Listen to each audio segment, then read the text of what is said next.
प्रणमो हरिहन्ताणं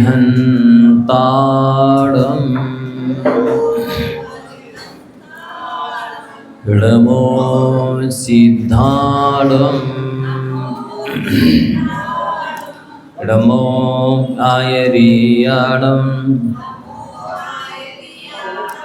प्रणमो वज्रायाणं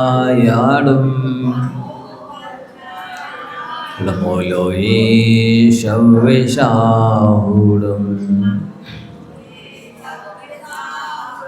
ऐशो पंचनमो यारो शव्ये पावपणाशनो मंगलाडं च सव्येशिं परमं हवै मंगलम। बोले त्रिकालवर्ती नौ देवताओं की, विनायक श्री आदिनाथ भगवान की, आचार्य भगवंत गुरुवर श्री विद्याशाह जी महाराज की, परम पूज्य आचार्य भगवंत श्री समय शाह जी महाराज की, परम पूज्य मुनिवर श्री नदूर शाह जी महाराज की।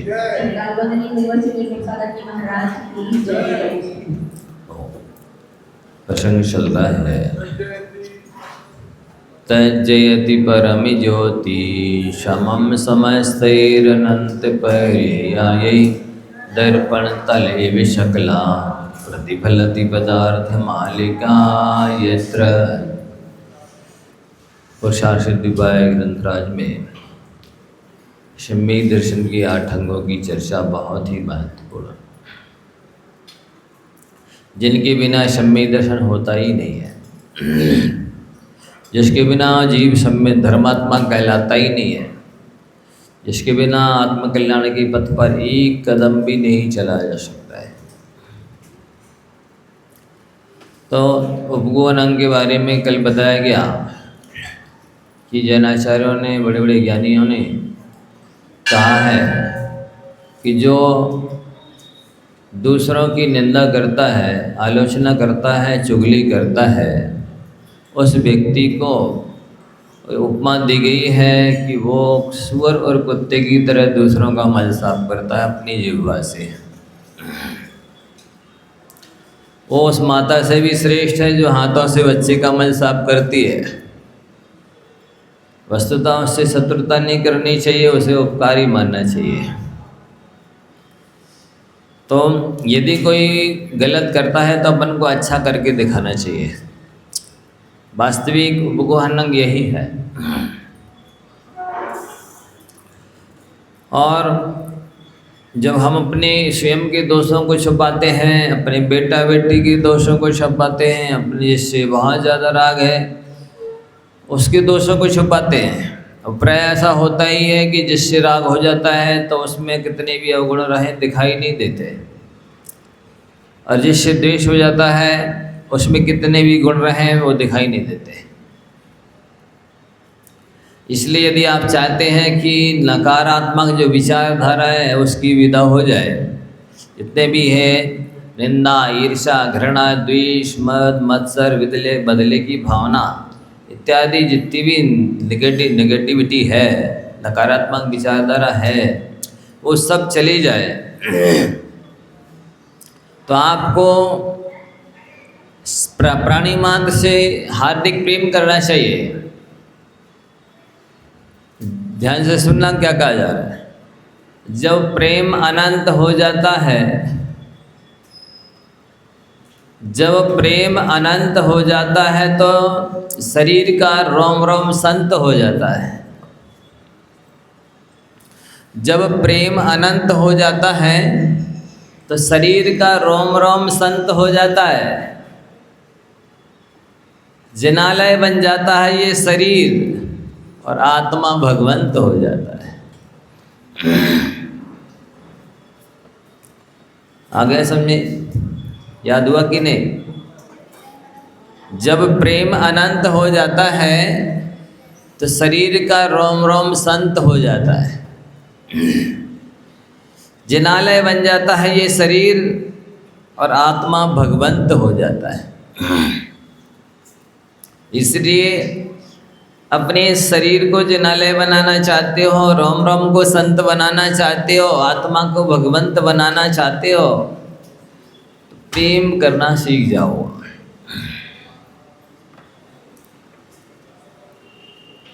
वास्तव में ये उपगोहन अंग बहुत महत्वपूर्ण है। इसलिए ये गुण आप सीख लो कि बस हमें कभी किसी की चुगली निंदा नहीं करना, और करने की आदत है तो खूब निंदा करो, पर अपने आप की, स्वयं की निंदा करो, इससे धर्म की वृद्धि होगी, और पर की निंदा करोगे तो धर्म की हानि होगी। अगला छठवां अंग है स्थितीकरण। स्थितीकरण अंग भी बहुत ही महत्वपूर्ण है। गिरता कौन है? जो चलता है। जो बैठा रहेगा उसे गिरने की संभावना ही नहीं रहती है। तो कितनी चीज़ों से व्यक्ति गिर सकता है, नीचे आ सकता है, इस गाथा नंबर 28 में देखेंगे। काम क्रोध मदादिषु चलियत मुदितेषु वर्तमनो न्यायात् सर्वतमात्मनः परस्य च युक्त्या स्थितीकरणमपि कार्यम् कामक्रोध मदादिषु चलियतो मुदितेषु वर्तमनो न्यायात् सर्वतमात्मनः परस्य च युक्त्या स्थितीकरणमपि कार्यम्। बोलो।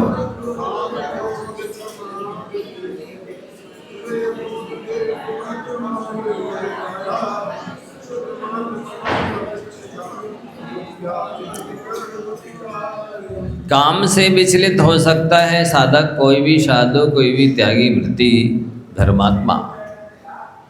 तो ऐसा नहीं है कि अब किसी का पैर फिसल गया है तो एक धक्का और दे दो, पीछे से पूरा नीचे रसातल में चला जाए। ऐसा नहीं करना है। देना ही चाहते हो तो सहयोग दो, धक्का नहीं। क्यों हंस रहे आप लोगों की आदत है धक्का देने की। देखो, तीव्र चारित्रमणि कर्म का उदय जब होता है तो बड़े बड़े महान साधक, ज्ञानी, आचार्य पद में भी विराजमान साधु भी विचलित हो जाते। आप लोगों ने कथा सुनी होगी, पढ़ी होगी माघनंदी आचार्य की। बहुत बड़े ज्ञानी आचार्य थे, बहुत पुराने, आज से लगभग 2000 साल से भी पहले की बात होगी लगभग, है? हाँ, कुंद आचार्य महाराज की भी पहले की बात। वो आहार के लिए आए हुए थे। ऐसा तीव्र चारित्र मोहिनी कर्म का उदाया कि वो विचलित हो गए और कुम्हार की कन्या से शादी करा ली। किसी का मंडल एक तरफ रख दिए, घड़े बनाने सीख लिए,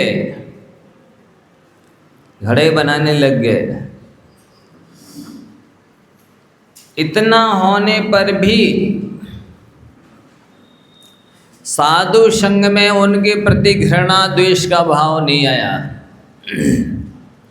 नफरत का भाव नहीं आया। एक बार चर्चा चली संग में किसी विषय को लेकर के, तो उस संघ के जो आचार्य थे उन्होंने जानबूझ करके कहा कि इस प्रसंग को तो यदि माघनंदी होते तो अच्छे से समझा सकते थे। तो जो नए साधु थे उनको आश्चर्य हुआ, कौन से माघनंदी, कहाँ हैं वो आजकल? बोले वो तो विचलित हो गए हैं, उनका पता बता दिया, ऐसी ऐसी जगह में ये काम करने लगे हैं। आपको यदि समाधान चाहिए हो तो उनके पास चले जाओ। ये नहीं कहा अब तो वो भ्रष्ट हो गए हैं, घड़े बना रहे हैं, उनके पास क्या जाओगे। नहीं, ज्ञान सदैव पूज्य होता है। हीरा नाली में भी गिर जाए तब भी हीरा तो हीरा ही रहता है, हीरा तो कीमती ही होता है। तो संघ के आचार्य ने कहा कि यदि आपको समाधान चाहिए तो आचार्य माघनंद जी थे पहले, उनके पास मिल सकता है इसका समाधान। तो जो जिज्ञासु होते हैं उनको समाधान चाहिए था, उन्होंने कहा कोई बात नहीं, हम चले जाएंगे, आहार को जाएंगे और वहीं उनसे प्रश्न भी पूछ लेंगे। बुलाएंगे तो आएंगे नहीं वो शर्म के कारण। तो दो साधु चले गए, आहार के लिए गए, वहीं से लौटते समय उनके घर भी चले गए। कुम्हार के घर में वो जहाँ वो चक्का घुमा रहे थे, घड़ा बना रहे थे, रुक गए। अरे तुरंत रोक करके काम खड़े हो गए। विनय की आपने कैसा आने का कष्ट किया, मुझे ही बुला लिया होता। नहीं नहीं, आचार्य महाराज ने कहा था कि जिसको प्यास लगती है वो कुआं के पास जाता है। शंका का समाधान, आज संघ में चर्चा चली थी, इस विषय का समाधान लेने के लिए आपके पास आए। अच्छा, मेरी पूछ क्या आज भी है संघ में चर्चा होती है? हाँ, आपका ज्ञान तो पूज्य है, आप इतने महान ज्ञानी हैं। अच्छा ऐसी बात है, तो फिर चलो वहीं उत्तर देंगे। पीछे कमंडल उठाया, आचार्य महाराज के पास जाकर के साष्टांग प्रणाम किया, कहा भगवान मुझे प्रायश्चित दे करके पुनः दीक्षा दीजिए। प्रायश्चित दिया, दीक्षा हो गई, फिर समाधान किया, उनका स्थितिकरण हो गया। तो युक्ति से स्थितिकरण होता है, काम से विचलित हो सकता है जी। एक बार फलटन की बात है, एक व्रती परिवार का लड़का, दादाजी तो सात प्रथमाचारी, और लड़का बिगड़ गया, कुसंगति में पड़ गया, शब्द व्यसन करने लगा, वेश्या सेवन करने लगा, यहाँ तक कि वेश्या के यहाँ ही रहने लगा। लेकिन फिर भी जो दादाजी थे बड़े ज्ञानी और अनुभवी थे, उन्होंने भी उससे घृणा, ईर्ष्या, नफरत, देश नहीं किया, बैर नहीं बांधा कि इसने हमारे कुल में कलंक लगा दिया, अपयश फैला दिया, हमारी फजीती करवा दी। घर में एक बच्चे की शादी आई तो उन्होंने, दादाजी ने कहा लड़कों से जाओ उसको भी निमंत्रण दे के आओ, फलाने को नाम लेके बोला। सब लोग बोले नहीं नहीं उसके पास नहीं जाएंगे, उसने हमारी इज्जत में बट्टा लगा दिया, सारा धन बर्बाद कर दिया, वो वेश्या क्या रहता है, उसको निमंत्रण देंगे? दादाजी ने कहा नहीं जाना है, निमंत्रण दे के आओ। बिना इच्छा के भी अब दादाजी कह रहे हैं तो जाना पड़ेगा।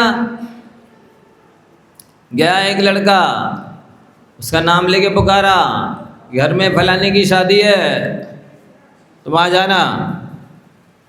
अब वो कैसे आए? ऐसे शादी का दिन आ गया, क्यों उसको बुलाने गए थे कोई कि नहीं? निमंत्रण देने, हाँ दे आए। नहीं, फिर से जाओ, प्रेम से बुला के लाओ।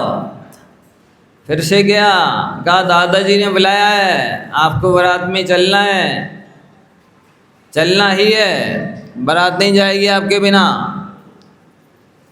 अब तो जाना ही पड़ेगा। आया, दादाजी इसको नहला धुला करके कपड़े पहना करके मंदिर ले गए, उसे केसर लगाई, तिलक लगाया, गंधोदक लगाया, घर लाए, साथ में बैठ के भोजन कराया,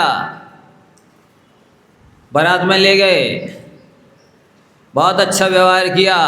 शादी होके आ गई, बहू आ गई, उसके हाथ से ही परसवा दिया, अब का बेटा जाओ, अब तुमको जहाँ जाना हो जाओ। अब तो वो चरणों में गिर गया दादाजी के कि मुझसे बहुत बड़ी गलती हो गई, मैंने आपका नाम कलंकित किया, अफवेश फैलाया, धन बर्बाद किया, अब मुझे क्षमा करें, मुझे गुरुओं से चल कर के प्रायश्चित दिला दें, अब ऐसी गलती दोबारा नहीं होगी। उसको प्रायश्चित दिला दिया, सुधर गया, और ऐसा सुधरा फिर व्रती बन गया, अनुव्रती बन गया, प्रथमाधारी बन गया, और साधना करते करते मुनि बन गया। और मुनि बन गया, और बोहरा गांव में उनकी बहुत अच्छी समाधि हुई, आज भी समाधि बनी है। बड़े बड़े आचार्य साधु दर्शन करने के लिए निषिद्धिका की परिक्रमा करने जाते हैं। ऐसे होता है स्थितिकरण, ऐसा नहीं कि कोई गिर रहा है तो एक धक्का और लगाओ। निषिद्धिका जहाँ पर समाधि हुई हो, दीक्षा ली हो, किसी को निर्माण हुआ हो, 5 कल्याणक में से कोई कल्याणक हुआ हो, वहाँ पर फिर चरण चिन्ह बना दिए, उस चरण छतरी को निषिद्धिका बोलते हैं। जहाँ पर महापुरुष बैठ जाएं वो स्थान निषिद्धिका बन जाता है। रत्नात्रय के धारी साधु परमेष्ठी बैठ जाएं वो स्थान निषिद्धिका बन जाता है। वो चरण रज उनकी पूज्य हो जाती है, वो पूजा करने लायक होता है, स्थान परिक्रमा लगाने लायक हो जाता है। वहाँ जाकर के ध्यान करने से विशुद्धि बढ़ जाती है, उनकी तपस्या के प्रमाण वहाँ खिर जाते हैं। देखते नहीं थे आचार्य महाराज जहाँ बैठते थे वहाँ स्थान की लोग चरण रज लगा लेते थे, माथे पे माथा टेक देते थे स्थान को ही। तो ये निषिद्धिकाएँ कहलाती हैं। हम साधु भी वंदना करते हैं, जहाँ भी किसी महापुरुष का जन्म गर्भ हुआ हो, जन्म हुआ हो, दीक्षा ली हो, समाधि ली हो, निर्वाण हुआ हो, तपस्या की हो, ध्यान किया हो, स्वाध्याय किया हो, बैठे हो, वहाँ विश्राम किया हो, वे स्थान निषिद्धिका बन जाता है, तीर्थ बन जाता है, वो क्षेत्र बन जाता है, पूज्य क्षेत्र बन जाता है। तो उस स्थान पर बोहरा गांव में समाधि बनी हुई है उनकी निषिद्धिका, वहाँ उन्होंने समाधि की थी, बहुत अच्छी समाधि हुई थी। तो लोग बंधन करने के लिए साधु संत भी जाते हैं। तो ये स्थितिकरण करने का टेक्निक लोगों को आना चाहिए, धर्मात्मा को आना चाहिए। कोई विचलित हो जाता है कर्म के उदय से, तो ऐसा नहीं अब तुम तो गए, जाओ शकल नहीं दिखाना। एक बार ऐसे हुआ, वीरेंद्र हेगड़े की माँ ने आचार्य विद्यानंद जी को एक संस्मरण सुनाया था कि आचार्य महाराज, एक जगह किसी उच्च कुल के लड़के ने कोई मांसाहार कर लिया, शिकार कर दिया, कुछ कर लिया, गलती कर दी, तो समाज ने मिलकर के उनके परिवार को बंद कर दिया, जात से बंद कर दिया।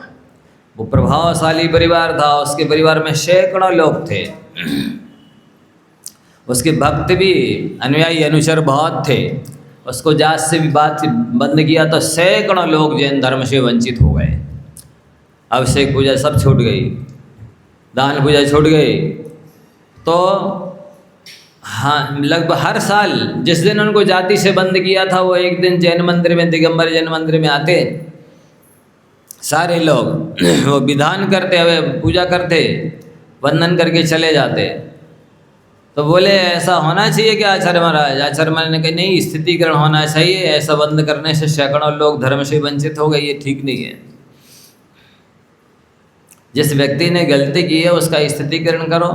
स्थितिकरण करने के लिए माँ का हृदय चाहिए पड़ता है, उदारता चाहिए पड़ती है, महानता चाहिए पड़ती है, युक्ति चाहिए पड़ती है, कैसे सामने वाले को अपना धर्म में स्थिर करना, कैसे उससे पाप छुड़ाना, व्यसन छुड़ाना, ये आना चाहिए। तो लोग ये नहीं जानते, निंदा करने लग जाएंगे, मीडिया में निकाल देंगे, आपस में बैठ के चर्चा करेंगे, ये ठीक नहीं है। एक बार एक दिगंबर साधु, ऐसे ही मई जून की गर्मी थी भयानक, वृद्ध कमजोर तो थे ही, कोई बीमारी आ गई और फिर प्रतिकूल आहार चल गया, दवाई चल गई कोई, अब उनके पूरे शरीर में दाह पड़ रही। कोई समाज के व्यक्ति आहार कराया, फिर कोई मतलब ही नहीं, क्या हो रहा महाराज का, कोई आवश्यकता है कि कोई परेशानी है कि कोई चोर लुटेरे आ गए हैं कि कोई सांप बिच्छू आ गया है, कोई परेशानी तो नहीं है, कोई कष्ट तो नहीं है, कोई आवश्यकता तो नहीं है। अविवेक की जनता है, बिना की बात नहीं कर रहा है। तो ये लोगों के अंदर जैसे अपने बेटे नाती पोते को दिन भर देखते रहते हैं, खाते रहते हैं, ऐसे साधु संतों को देखते हो, कभी पूछते हो कि क्या आवश्यकता है, क्या परेशानी है? नहीं, यहाँ तो लोग पूछते रहते हैं। अन्यत्र की बात कर रहे हैं। तो हुआ ऐसा, उन महाराज को शरीर में दाह पड़ रही, अब कोई पास में आ नहीं रहा, उनके पास कोई था नहीं, कुछ था नहीं, व्यवस्था भी नहीं थी। वो जाके हरी हरी घास में लेट गए। चैन नहीं पड़ रही थी, वैसे नहीं हो रही थी। अब लोग निकल रहे रास्ते में, ये महाराज हैं, देखो तो जरा, इनको ज्ञान नहीं है, हरी घास में लेटे हैं, कितनी हिंसा हो रही है। आए 4 लोग मिलकर चर्चा करने लगे, भैया देखो भाई महाराज वहाँ हरी घास में लेटे हैं। 4 और आए, उन्होंने कहा एक काम करो, कपड़ा पहना दो। कपड़े पहनाने का विचार तो करने लगे, पर किसी ने जाके पूछा नहीं, महाराज क्या बात है, कोई तकलीफ है, कोई बीमारी है, क्या परेशानी है, क्या कष्ट है, क्या सेवा, क्या आवश्यकता है? कुछ नहीं, सीधे कपड़े पहना दो, जैसे इनके पिताजी ने उतरवाए हैं कपड़े। तो एक पंडित जी आए, वो गए पास में, नमस्ते किया, भगवान क्या तकलीफ है, कोई परेशानी है? क्या बताए पंडित जी, पूरे शरीर में दाह पड़ रही है, बेचैनी हो रही है, कोई पास में है नहीं, मेरे को बीमारी है, दवाई प्रतिकूल चल गई है, आके कोई पूछने वाला नहीं है, अब तो मुझसे सहन नहीं हो रहा है, मैं छोड़ने वाला हूँ दीक्षा। पंडित जी ने सुन लिया, नहीं चलिए आप देखते हैं, अपन वैद्य से दिखाते हैं, उपचार करेंगे, ठीक हो जाएगा, आप चिंता ना करो। उनके लिए लाए बढ़िया घी कपूर वगैरह सब मालिश की पूरे शरीर में, उनकी ठंडी पट्टी इत्यादि से। जब उनकी दाह शांत हुई तो उनको खुद भी पश्चाताप होने लगे, अरे मुझसे गलती हुई, कहाँ से ऐसे भाव आ गए थे कि मैं कपड़े पहन लूँ, और मैं कहाँ, मैं तो महाव्रतों का धारी हूँ और मुझे हरी में लेटना पड़ा, मैं प्रायश्चित लूँगा गुरु से जाके। तो इस तरह का स्थितिकरण करना लोगों को नहीं आता है। ये तो चर्चा करने लगे, वो तो फलाना ऐसा कर रहा है, वो तो फलाना ऐसा कर रहा है, पर इतनी बुद्धि नहीं है ना शक्ति है कि जाके पूछे तो सही क्या परेशानी है, क्या समस्या है, क्या आवश्यकता है, जाके सेवा करें, उनकी आवश्यकता की पूर्ति करें। ये कोई नहीं पूछेगा कि मेरा फर्ज है, कर्तव्य, उत्तरदायित्व है कि पूछो तो सही, क्या आवश्यकता तो नहीं कुछ, घी तेल की है कि कोई किसी तरह की दवाई की आवश्यकता है कि ध्यान अध्ययन में कोई विघ्न बाधा है कि अनुकूलता है कि प्रतिकूलता है, ये कोई कर्तव्य नहीं समझता है। ये कर्तव्य समझते हैं कि बहन मिलके के कपड़ा पहना दो, तुम पहनाओगे, कौन पहनाओगे, हम रहेंगे तुम्हारे साथ। ये साहस तो कर सकते हैं, जैसे इनके बाप ने उतरवाए हों कपड़े, तो पहना दे वह। एक आध को जैन बना के तो दिखाओ, एक आध को धर्मात्मा बना के तो दिखाओ, एक आध को अभिषेक पूजा से तो लगाओ, फिर कपड़ा पहनाना। इतना मुश्किल है धर्म से लगाना और लगना। स्वयं का भी स्थितिकरण करना चाहिए और दूसरों का भी स्थितिकरण करना चाहिए, आचार्यों की आज्ञा है। तो ये लोग नहीं समझते, आगे ज्ञानी विवेकी लोग राक्षसों की तरह, नारी मलेच्छों की तरह केवल लिया कपड़े पहना दो। गलती किससे नहीं हो सकती? जिनकी ज्ञानावरण दर्शनावरण कर्म का, मोहिनी कर्म का उदय है, सभी से गलती हो सकती है। कमी तो सभी में होती है, लेकिन उसको दूर कैसे किया जाए, उसकी पूर्ति कैसे की जाए, ये टेक्निक सीखनी चाहिए ना। ये साधु संतों की सेवा करोगे, संगति करोगे, स्वाध्याय करोगे, तब तो ये चीज़ें आएंगी आपको। सारी चीज़ें शास्त्रों में नहीं लिखी होती हैं, ये अनुभव से आती हैं, ज्ञानी गुरुओं की, वृद्धों की, अनुभवी लोगों की संगति करने से आती है। तो लोग उसके लिए तो समय निकालते नहीं हैं, परिस्थिति मनस्थिति को समझने की कोशिश नहीं करते हैं, केवल सीधा बस मीडिया में निकाल लो, बैठ के 4 लोग निंदा, इसके लिए समय है उनके पास, निंदा करने के लिए, मीडिया में निकालने के लिए, कपड़े पहनाने के लिए, बहसकार तिरस्कार करने के लिए टाइम है। लेकिन उनकी जाके सेवा करें, पूछें, सहयोग करें, आहार विहार निहार कराएं, इसके लिए समय नहीं है। ऐसी पशुता लोगों के अंदर आ गई है। तो काम से, क्रोध से भी विचलित हो सकता है। गुस्सा आ गई, हम पूजा बंद कर दी उसने, या कोई प्रतिमा छोड़ दी, व्रत छोड़ दिए। आपका कर्तव्य है बहुत मीठी वाणी से, प्रेम से, विनय से सहयोग करके उसको पुनः स्थापित करो, जिससे पुनः दान पूजा करने लगे, व्रत का पालन करने लगे। दूसरे लोग अपनी संख्या बढ़ा रहे हैं। कल एक लड़का बता रहा था, महाराज जी ये हाल है पूना में, नागपुर की दिगंबर जैन समाज की 2 लड़कियां पढ़ती हैं, दोनों दिन भर सिगरेट पीती हैं, दारू पीती हैं, और एक मुसलमान लड़की से उनका संबंध चलता है। अब देखिए शादी हो गई कि नहीं होगी पता नहीं है, तब क्या होगा उनका। अभी तो वो अच्छे से व्यवहार करेंगे, शादी हो जाएगी तब फिर देखना वेश्या बना देंगे और पटाई करेंगे, और नहीं ज़्यादा की तो सलाद बना के मिक्सी में पीस के नाली में फेंक देंगे। ये होश कहाँ रहता है जब चढ़ती जवानी में लड़कियों को। लेकिन भेज दिया, पूना पढ़ रही है, बेंगलोर पढ़ रही, जॉब कर रही है, ये कर रही है, वो कर रही है। होश ही नहीं है माता पिता को कि क्या हो रहा है, कौन सी समाज में शादी कर रही है, वो क्या कर्म कर रही, कौन कौन से व्यसन कर रहे हैं। नहीं हमारी लड़की तो बहुत अच्छी है, वो गलत कर ही नहीं सकी, हाँ दूध की दूली है, गलत नहीं कर सकती है। होश का है माता पिता को। 5 साल प्रतिभा स्थली में पड़ी एक लड़की, और जैसे ही 12वीं पास करके भोपाल गई, उसकी एक लड़की से फ्रेंडशिप चालू। क्यों? दूसरा कोई उससे मित्रता करने तैयार नहीं। इतने छोटे छोटे कपड़े पहनो, चड्डी बनियान, तब हम आपसे फ्रेंड मित्रता करेंगे, बोलेंगे, देखेंगे, बात करेंगे, कुछ विषय बताएंगे, साथ में रखेंगे। नहीं तो देहाती बुर्रा है, धकियानुशी है, पुराने ज़माने की है इत्यादि कमेंट्स बैंक करके ट्वेंट करके और भ्रष्ट कर देते हैं। एक लड़के से चली, फिर इंदौर गई, दूसरे लड़के से चली फ्रेंडशिप, दिल्ली गई, वहाँ पर रिलेशनशिप, बिना शादी की पति पत्नी जैसा रहना। और उसने खुद बताया अपने मुँह से, महाराज जी मैंने 5 साल में इतने पाप कर लिए हैं कि यदि लिखूंगी तो इतनी बड़ी शास्त्र पुस्तक डायरी भर जाएगी। सारे व्यसन किए, सिगरेट पी, जितने भी कुकर्म कर सकते हैं, गर्भपात की गोलियां खाई, मैंने इतने पाप कर लिए, मेरा कल्याण होगा। जबकि इतनी भोली सी दिख रही थी, मासूम बिल्कुल रहन की पुतरिया सी, ऐसा लगता था कि ये तो कुछ जानती नहीं है। चेहरा देखने से ऐसा लगा। प्रतिभा स्थली 5 साल बहनों की अनुशासन में रही, मतलब शिक्षा संस्कार प्राप्त किए। जब उस लड़की का ये हाल है जिसने दान सीखा, पूजा सीखी, स्वाध्याय संस्कार सब सीखे हैं, जब वो जाके इतनी भ्रष्ट हो गई, फिर जिनको पाठशाला ही नहीं आई, कभी कोई संस्कार ही नहीं मिले, शिक्षा ही नहीं मिली, सत्संगति ही नहीं मिली, उनके क्या हाल होंगे सोचो आप लोग हैं? क्या होगा? अब वो जितने व्यसन करेंगी, पाप करेंगी, उसका 6वां हिस्सा 16.5% पाप आपके खाते में नहीं आएगा। ये सब माता पिता का कर्तव्य नहीं है।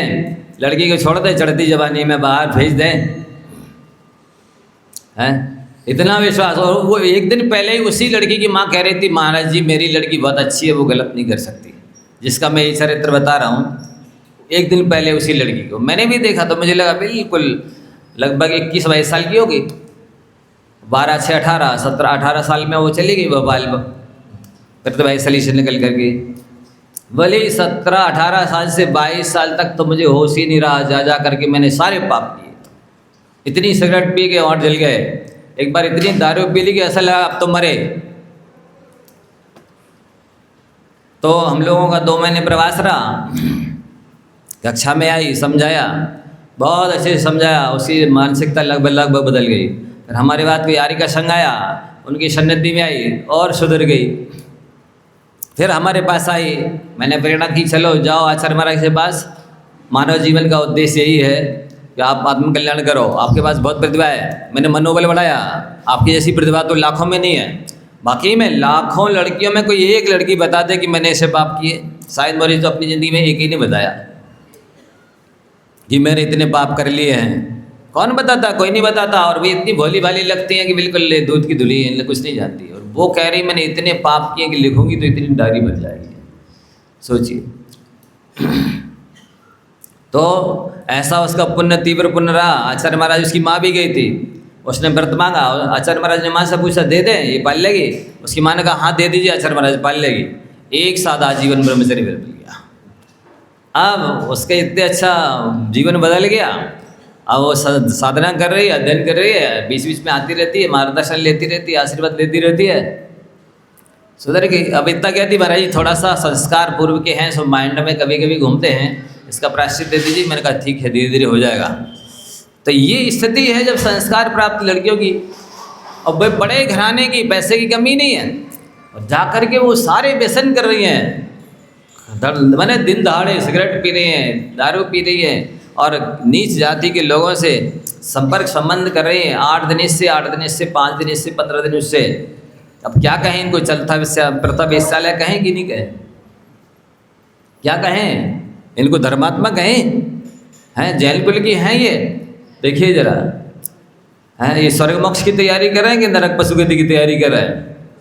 माँ बाप बिल्कुल भी स्वस्थ बैठे हैं, वो तो गलत करेगी नहीं। हो शास्त्रों में लिखा ही है साफ, क्या लिखा है? स्थानम नास्ति क्षणम नास्ति नास्ति अर्चय तापमान तस्मात् नारद नारीणाम सतित्वम उपजायते। जब तक स्त्री को स्थान नहीं मिला है, एकांत समय नहीं मिला है, और निवेदन करने वाला नहीं मिला है, तभी तक ब्रह्मचर्य बलता है। स्थान मिल जाए, समय मिल जाए, निवेदन करने वाला मिल जाए, फिर ब्रह्मचर्य नहीं बलता।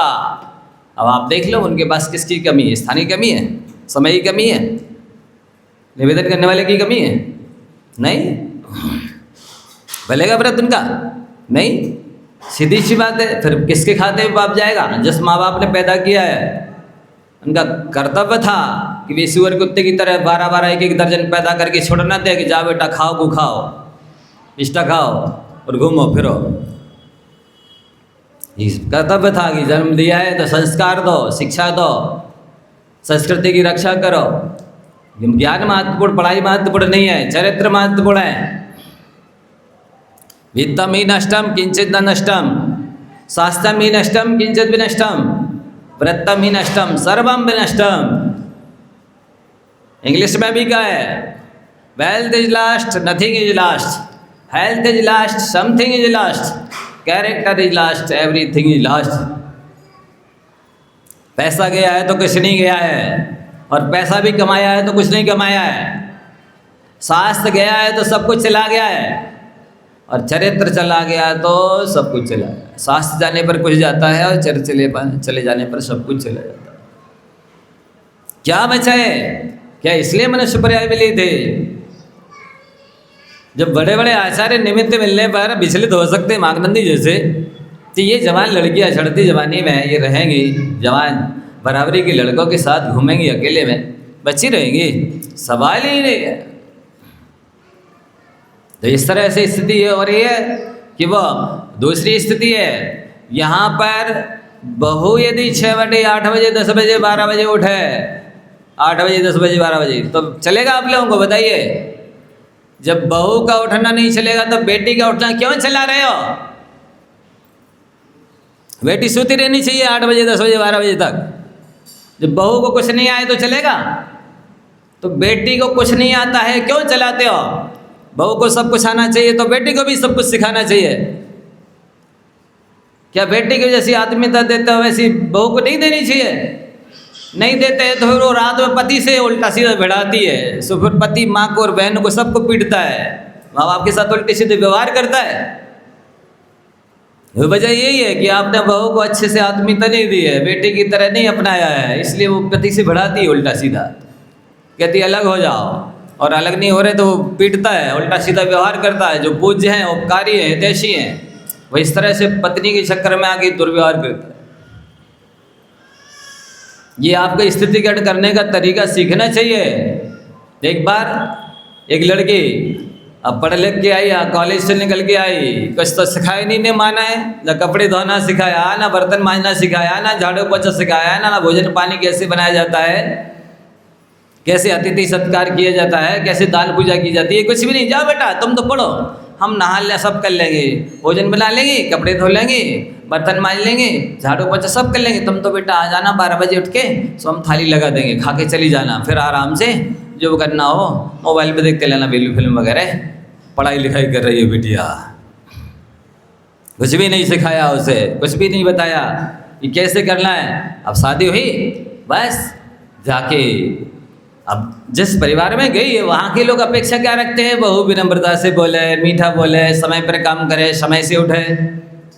इसको तो चाहती है कि मैं पढ़ी लिखी आई हूँ इसलिए मेरे इशारे पर सबको नाचना चाहिए। बस जहाँ इसने ऐसा किया तो लोगों ने थोड़ा सा दबाव प्रभाव डालना शुरू किया, तुमको ऐसे नहीं रहना चाहिए, ऐसे बैठना चाहिए, ऐसे सोना चाहिए, ऐसे करना चाहिए। घर चली गई, पिताजी से बोली पिताजी हम नहीं जाएंगे। क्यों? आप तलाक दिलवा दो, हमको नहीं रहना, वहाँ के लोग अच्छे नहीं है। अब देखना जरा, खुद अच्छी नहीं है और निंदा सारे परिवार की कर रही है, एक भी सदस्य नहीं है वहाँ का अच्छा नहीं है। पिताजी ने कहा बेटा एक काम करो, हम एक दवाई देते हैं, ये दवाई ले जाओ और रोज़ सास की भोजन में थोड़ी थोड़ी डाल दिया करो। 6 महीने में आपकी सास का स्वर्गवास हो जाएगा, फिर तुम्हें शांति हो जाएगी। सबसे ज़्यादा दिक्कत सास से है ना? हाँ मम्मी ठीक है।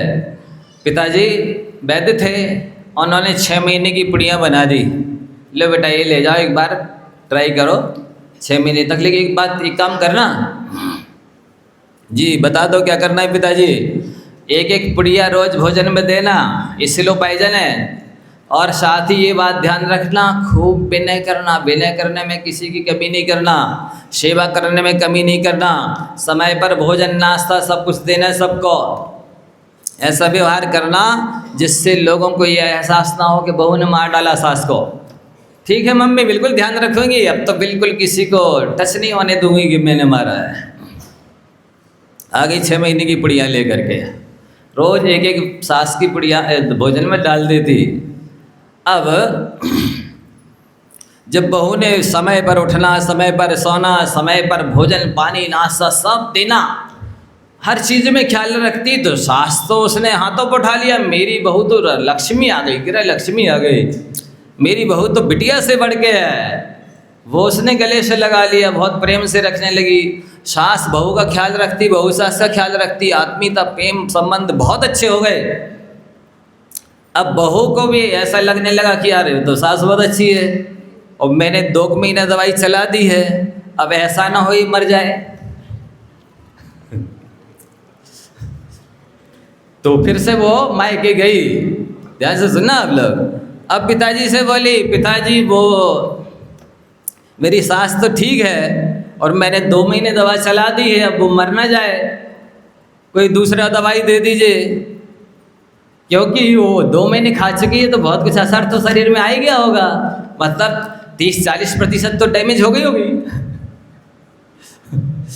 तो पिताजी ने कहा ठीक है बेटा अब दूसरी दवाई दे देते हैं तुम, लेकिन ये व्यवहार बराबर जारी रखना, अच्छे प्रेम से बोलना, प्रेम से भोजन कराना, समय पर सोना, समय पर उठना, विनय में सेवा में कमी नहीं रखना। ठीक है ऐसे ही होगा पिताजी। दूसरी दवाई ला दी, दे दी, अब आ गई लौट के 6 महीने में, पिताजी अब से ठीक रहेगा, अब तो कोई खतरा नहीं है। बोले नहीं अब कोई खतरा नहीं है। पिताजी ने बताया कि बेटा इस व्यवहार को नहीं छोड़ना, यही दवाई है। क्या?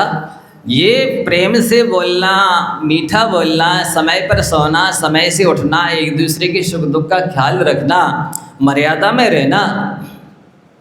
बेटी मांगलिक है तो मांगलिक ही बनी रहे, वे मॉडर्न ना बने और विश्व सुंदरी ना बने, मैना सुंदरी ही बनी रहे, बन जाए तो उसका कल्याण होगा। लेकिन वो विश्व सुंदरी बनने की होड़ में आगे लगी है, दौड़ रही है, मैना सुंदरी को भूल चुकी है। वैसे तो पिताजी ने ऐसी कोई दवाई दी ही नहीं थी उसको जहर मिला के। वो पिताजी जानते थे कि ये उद्दंड लड़की है मेरी, पढ़ लिख के आई है, वो समझ रहे थे कि ये कुछ करना चाहती नहीं है, आलसी है, इस वजह से लोगों ने ऐसे कहा होगा तो ये आ गई, सब लोग खराब है, निंदा करने लग गए और जहर की पुड़ियाँ ले गई सास को मारने के लिए। तो जैसे ही इसने विनय से बात करना शुरू किया, समय पर सोना उठना, सारे काम करना शुरू किए, तो सबकी आत्मीयता मिलने लगी, सबकी सद्भावनाएं मिलने लगी। ये सास का ख्याल रखती है, बहू सास का रखती, सास बहू का ख्याल रखने लगी, एक दूसरे का ख्याल रखने लग गए, सब में आत्मीयता हो गई। अब वो चाहते कि मरे नहीं बिछड़े नहीं, अब तो ये साथ ही मेरे। तो मूल चीज़ क्या है कि मॉडर्न जो लड़कियां हैं ये कुछ करना नहीं चाहती हैं, ये तानाशाही दिखाती हैं। और वही कल बताया था ना कि सिर पर दुर्गा सवार हो जाती है नहीं समझे, और ये पप्पू राजा कहते फिर दुर्गा बन जाती और मुर्गा हमको बना देती।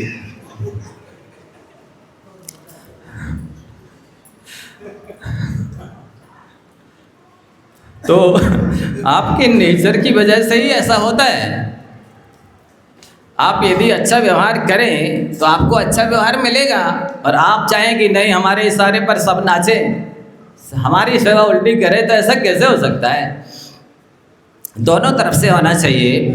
सास को बहू के लिए बेटी की तरह अपनाना चाहिए, बहू को सास के लिए अपनी माँ की तरह मानना चाहिए।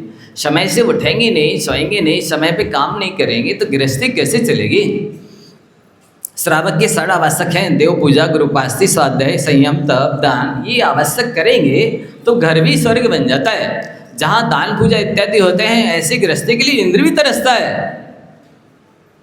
तो आप सभी को स्थितिकरण करने का तरीका आना चाहिए। कैसे स्थितिकरण किया जाता है? सामने वाले बच्चे तो क्या है, जवानी का जोश होता है, चढ़ती जवानी में उनके गर्म खून होता है, उनको तो ऐसा लगता है कि आकाश के तारे तोड़लाएं हम, नहीं समझे? ऐसा लगता है। लेकिन आप ज्ञानी अनुभवी हैं, आपकी उम्र पर्याप्त हो गई है, तो आपको टेक्निक तरीका आना चाहिए ना कि कैसे अपनाना है, कैसे सामने वाले को सुधारना है। जिस समय आपको बच्चा बच्ची छोटे होते हैं, कैसे आत्मीयता देते हैं, प्रेम से बात करते हैं, जो मांगते किस तरह से समझाते, हानि लाभ गुण-दोष बताते हैं, भविष्य को उज्जवल बनाने के तरीके बताते हैं। इसी तरह बहू को भी सिखाना चाहिए, बेटे को भी सिखाना चाहिए। आप लोग ये चाहते हैं हमें हमारी बेटी के लिए अच्छा दामाद मिले, तो क्या आपको ये भी नहीं चाहना चाहिए कि हमारे बेटे को भी अच्छी बहू मिले, बने? जैसे आपने अपने बेटे बेटी को समझाया सुधारा है, तो वैसे ही बहू को और दामाद को भी समझाना सुधारना चाहिए। आप कहते हैं मैं तो अपनी बेटी को बम्बई, दिल्ली, कलकत्ता में दोगे, बड़े शहर में दोगे, तो आपकी लड़की को कौन दे देगा बेटी? है? जब आप अपनी लड़की शहर में दोगे तो शहर वाले कौन से आपके लड़के के लिए अपनी लड़की दे देंगे? वो भी वहीं देंगे। लेकिन उनको भले विवेक नहीं है कि शहरों की ज़िंदगी कंजेस्टेड की ज़िंदगी है, रहने के लिए जगह की कमी होती है, दूर दूर स्कूल होते हैं, बच्चों को लेने जाना, छोड़ने जाना, मंदिर दूर होते हैं, ऑफिस दूर होते हैं, दिन भर ट्रैफिक में फंसे रहते हैं। क्या ज़िंदगी है शहरों की? नरक जैसी ज़िंदगी है। क्या देखा नहीं है हमने? सब जगह देख क्या है, ऐसी जगह देने आते बेटिया को, नहीं वहाँ अस्पताल है, रेलवे स्टेशन, ये दुनिया है। अरे किस काम के अस्पताल और रेलवे स्टेशन? बिना तो जंक्शन है। क्या देहातों के लोग बीमार हो जाते तो क्या मर ही जाते हैं, स्वस्थ नहीं होते हैं? क्या उनका इलाज नहीं होता है? क्या कहीं वो जा नहीं पाते? ये पिपरी में बहुत अच्छा है, गांव में शादी करते 25-30 शादी हो चुकी गांव में, 40 हो गई। क्योंकि उनने कहा जब हमारे गांव में कोई लड़की नहीं देता तो हम अपनी लड़की भी बाहर वालों को नहीं देंगे। तो इससे व्यवस्था बन जाती है, सामाजिक व्यवस्था। अब यहाँ कर्रापुर में भी ऐसे होने लगा है, वो अपने गांव में करते, तुम मत दो, हमारे गांव में लड़की नहीं दोगे, हम अपनी लड़की भी बाहर नहीं देंगे। परिचित रहते हैं लड़के लड़की, तो जीवन भी अच्छा बीतता है शांति से उनका, और एक दूसरे का सहयोग भी मिलता है। तो ये थिंकिंग गलत है कि रेलवे स्टेशन आना, ऐसी मेडिकल आना, ये होना वो होना, दुनिया भर की चीज़ें। वहाँ आप जाते हैं, वहाँ की ज़िंदगी तो देखो कितनी महंगी ज़िंदगी है, कितनी व्यस्ततम ज़िंदगी है। कैसा फ्लैट सिस्टम है कि एक फ्लैट वाले को दूसरे फ्लैट वाले का पता नहीं होता है कौन सी जाति का है, कौन से घर गाँव का है, ना सुख दुख में काम आता है, ना मिलना जुलना होता है। उसी फ्लैट के अंदर ही कपड़े सुखाने होते हैं, वहीं पर रहना, सोना, खाना, दिन भर लाइट पंखा चलते रहते, प्रदूषित वायु, ना स्वच्छ वायु मिलती है, ना प्रकाश मिलता है, ना कुछ भी घूमने फिरने की जगह होती है। ऐसी शहरों में रहना किस काम का है? ये पता नहीं कौन सी बुद्धि इन लड़कियों की है, क्या पढ़ के आई, क्या समझती हैं, ना अनुभव है, ना विवेक है, ना कुछ धर्म है। चढ़ती जवानी में पता नहीं अपने आप को ऐसा समझ लेते हैं कि हम तो विश्व इंद्र की शशि बन के आ गए। इन्हें शिक्षा देनी चाहिए, संस्कार देने चाहिए, समझाना चाहिए, बेटा ये ज़िंदगी क्या ज़िंदगी है। फ्रेश एयर, स्वच्छ वायु जहाँ हो, ना कोई ध्वनि प्रदूषण है, ना कोई जल प्रदूषण है, ना कोई वायु प्रदूषण है, ना कोई मानसिक प्रदूषण। ऐसे गांव की ज़िंदगी कितनी अच्छी होती है, इसे समझते नहीं है। लोगों से मिलना जुलना होता है और एक दूसरे के सुख दुख का ख्याल रखते हैं। एक दूसरे को शिक्षा देते रहते, समझाते रहते हैं। ऐसी ज़िंदगी अच्छी कि फ्लैट सिस्टम अच्छा, और जाने में 1-2 घंटे आप ट्रैफिक में फंसे रहे, वहाँ ख़त्म हो गए, फिर उधर से आए तो फिर ख़त्म हो गए ट्रैफिक में। क्या ज़िंदगी है? शहर की ज़िंदगी कोई ज़िंदगी नहीं है। कितने परेशान रहते हैं हम लोग, सबको जानते, देखते, मिलते रहते, सबसे सुनते रहते हैं। कितनी महंगी ज़िंदगी। और गांव में बहुत हर चीज़ सस्ती मिलती है, शुद्ध साफ मर्यादित मिलती है, सब कुछ अनुकूल होता है। शहरों में देंगे हम तो लड़की, हाँ तुम्हारे लड़के को कौन दे देगा फिर? इसलिए हजारों लाखों लड़के लड़कियां अनमैरिड घूम रहे हैं, पढ़े लिखे। तो ऐसी स्थिति ये समझना चाहिए स्थितिकरण कैसे किया जाता है, कैसे धर्म से लगाना दूसरों को, कैसे स्वयं धर्म से लगना। ये स्थितिकरण अंग बहुत महत्वपूर्ण है सम्य दृष्टि के लिए, धर्मात्मा के लिए। एक एक अंग की बहुत कीमत है। जैसे आपके शरीर के एक एक अंग की, अवयव की कीमत है। जरा सा कोई अंग खराब हो जाए, सारा आर्त ध्यान चालू हो जाता है, पीड़ा जलन, ये कैसे ये दूर होगा, सारा कामकाज रुक जाता है। इसी तरह से सम्यक दर्शन के एक एक अंग महत्वपूर्ण है बंधुओं। काम से, क्रोध से, अहंकार से कोई विचलित हो रहा हो तो उनको समझाना चाहिए, देखो तुम्हारे पास है क्या? महापुरुषों के पास शक्ति भी थी, धन भी था, सब कुछ था, उनने अहंकार नहीं किया। तुम्हारे पास कुछ भी नहीं है, 4 दिन की चांदनी है, फिर अंधेरी रात है। इसलिए उनके मत को दूर करके धर्म से लगाना, आगम से और युक्ति से स्थितिकरण करना, ये धर्मात्मा का महत्वपूर्ण कर्तव्य है। आज लोग समझ नहीं रहे, या तो ये समझ रहे हमें क्या लेना देना, चूल्हे में जान दो, तो ये भी ठीक नहीं है। और समझना समझाना चाहिए, मातृ हृदय होना चाहिए, युक्ति आना चाहिए, आगम आना चाहिए, तब आप समझा सकते हैं, सामने वाले की प्रश्नों का उत्तर दे सकते हैं, सामने वाले को सेटिस्फाई कर सकते, संतुष्ट कर सकते हैं। 1-2 प्रश्न किए, अब साध्य है नहीं, सत्संगति करते नहीं, सो चुप रह जाते, उनके प्रश्नों का उत्तर नहीं दे पाते हैं, फिर वो मनमानी करते हैं। इसलिए ये सारी चीज़ें सीखना है। समय आपका हो गया है, आगे की चर्चा आगे करेंगे। जा वाणी के ज्ञान ते